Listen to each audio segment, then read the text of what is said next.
Olá pessoal, tudo bem? Aqui quem fala é o Rafael do canal Matos Orquídeas. Olá você que já me segue há um tempo, olá você que passa aqui pela primeira vez. No vídeo de hoje a gente vai falar sobre alguns dos erros que eu julgo serem muito comuns, aí principalmente com quem está começando no universo das orquídeas, tá? Antes de começar a falar sobre isso, eu gostaria de mandar um grande abraço aí para todo mundo que vem comentando nos vídeos, que vem enriquecendo as discussões aí com informações bastante relevantes e importantes, tirando dúvidas. Esse espaço tem a ideia de ser realmente utilizado para isso. Fico muito contente de saber que a gente está podendo aí conversar bastante nos comentários. E, indo para o vídeo, o erro número um que eu vejo muita gente cometendo, principalmente quem acabou de começar, que é tacar terra na orquídea, né? Ah, Rafael, mas existem orquídeas terrestres? Existem. Só que se a gente pensar em quantidade, em números, elas são muito menos do que as outras orquídeas que a gente comumente cultiva, que são epífitas. O que significa orquídeas epífitas? Orquídeas que vegetam, que vivem, que se apoiam nos troncos das árvores, tá? Que usam as árvores como apoio para se desenvolverem. Elas não são parasitas, elas apenas fixam suas raízes ali para terem condições melhores de vida em relação à luz dentro do ambiente natural delas. Isso são orquídeas epífitas. Dentro das orquídeas que a gente cultiva, as phalaenopsis, as dendrobiums, as oncidiums, as bulbophyllums, as catleias e por aí vai, né? Elas são epífitas. Então você não vai tacar terra numa phalaenopsis, você não vai tacar terra numa catleia, você não vai tacar terra no dendrobium, tá?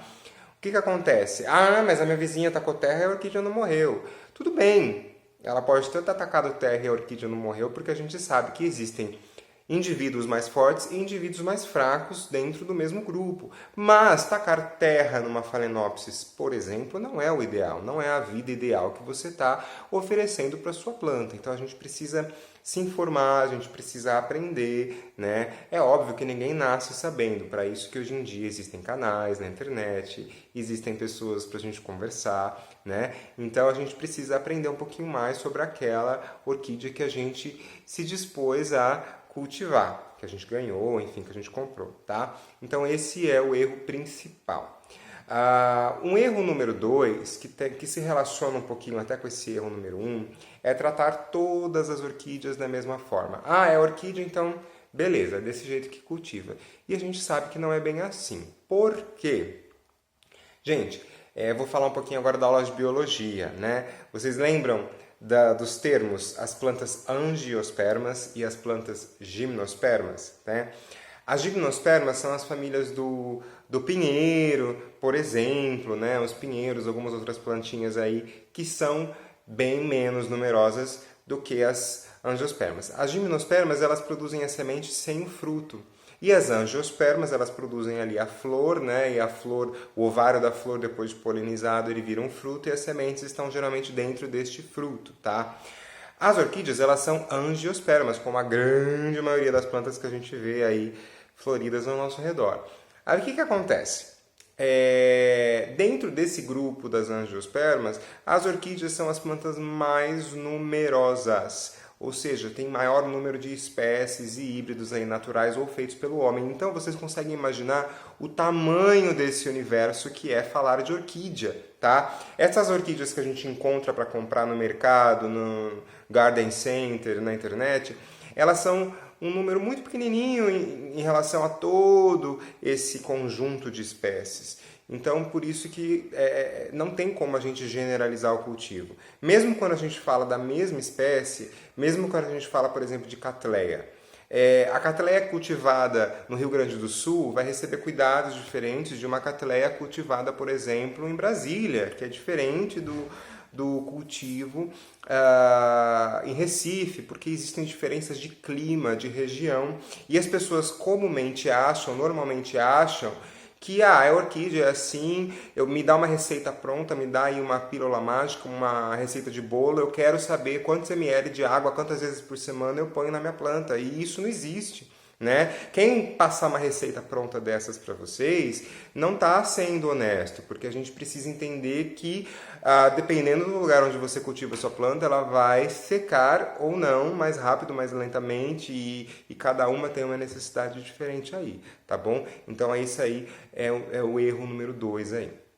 O terceiro erro muito comum é regar ou de mais ou de menos, né? E isso vem dessa questão da falta de informação, você não conhecer a sua planta direito, você não buscar saber, aí você ou taca água de mais ou taca água de menos. E aí ou a orquídea vai apodrecer ou ela vai secar. Então, busque entender que espécie você está cultivando, busque entender qual é a necessidade de rega dessa espécie, e aí você, na sua região, na sua casa, você vai entender se ela já está secando ou não, se já é hora de regar ou não. Para isso existe o dedo, para isso existe o bom senso, para isso existe você olhar para o teu vaso, tocar ele, avaliar se for transparente, você dá para olhar por fora, ver se tem vapor ali dentro ou não, se as raízes já estão secas, e aí sim, hora de regar, tá? Então, não tem por que ter tanta ciência em relação à rega assim. Vamos falar ainda de cultivo, então vamos para o erro número 4. O erro número 4, gente, é bem interessante porque as pessoas acham que adubo é a única solução. As pessoas acham que adubo é o que faz a planta florir. Veja bem, é completamente errado você pensar assim, e eu vou explicar por quê, preste atenção. O adubo, ele é alimento para a planta. Então, se a sua planta está desnutrida, ou seja, se a sua planta está sem comida, e aí é só isso que falta e você põe um adubo, ok, resolveu o problema. Agora, na maioria dos casos, não é esse o único problema.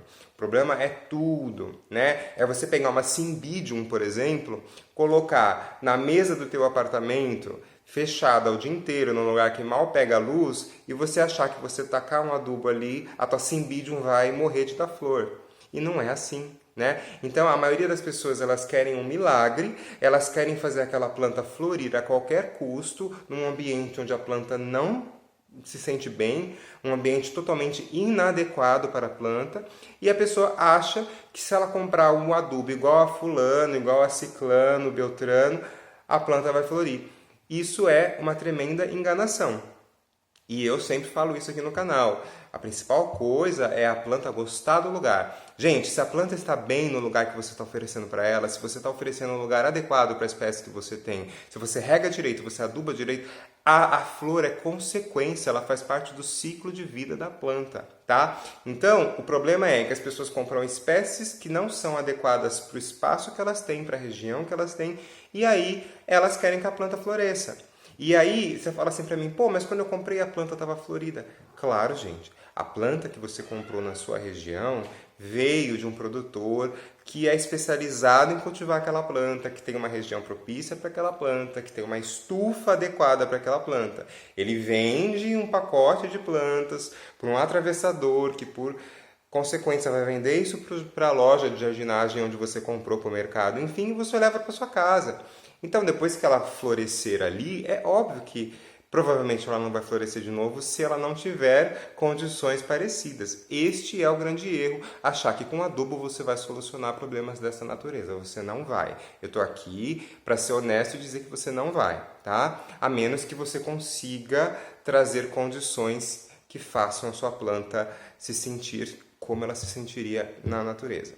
E o quinto erro que tem a ver com isso é o seguinte, é você acreditar em tudo que as pessoas falam. Então, você às vezes está começando, você nunca teve contato muito com orquídeas, e é natural a gente não saber, né? Isso acontece com todo mundo. Aí vai lá.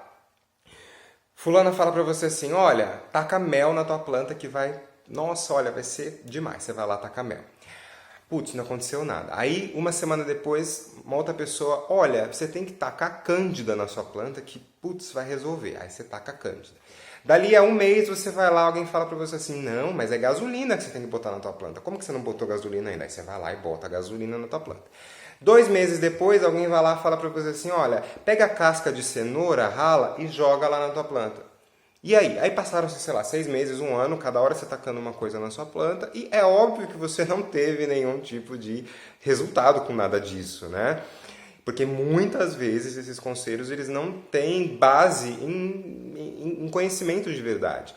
Então, gente, para a gente quebrar esse ciclo, a gente precisa se informar, a gente precisa começar a colocar na prática e parar de fazer isso, porque aí depois você vira e fala assim, tá vendo? Eu não tenho mão para orquídea é muito difícil e já tentei mil coisas e não deu certo. E, na verdade, às vezes você pode estar tentando as coisas erradas e você pode estar tentando com uma espécie que talvez não seja a melhor para você, tá bom? Então, tem orquídea para todo mundo, para tudo quanto é gosto, para tudo quanto é sol, para tudo quanto é água. Então, vamos se informar, vamos aprender e vamos insistir. Não vamos desistir, tá bom? Que uma hora a coisa vai, tá certo? Então eu agradeço a você que esteve comigo até o final desse vídeo. A maioria das pessoas para antes, né? Então, se você está aqui comigo é porque você está realmente com muito interesse em aprender. Eu fico muito feliz de ter você aqui comigo, tá bom? Escreve aqui nos comentários coisas aí do seu cultivo. Vamos falar de dúvidas, vamos falar de problemas. E aos poucos a gente vai chegando em soluções melhores. Um grande abraço para todo mundo, a minha gratidão e eu vejo vocês aqui nos próximos vídeos. Até mais!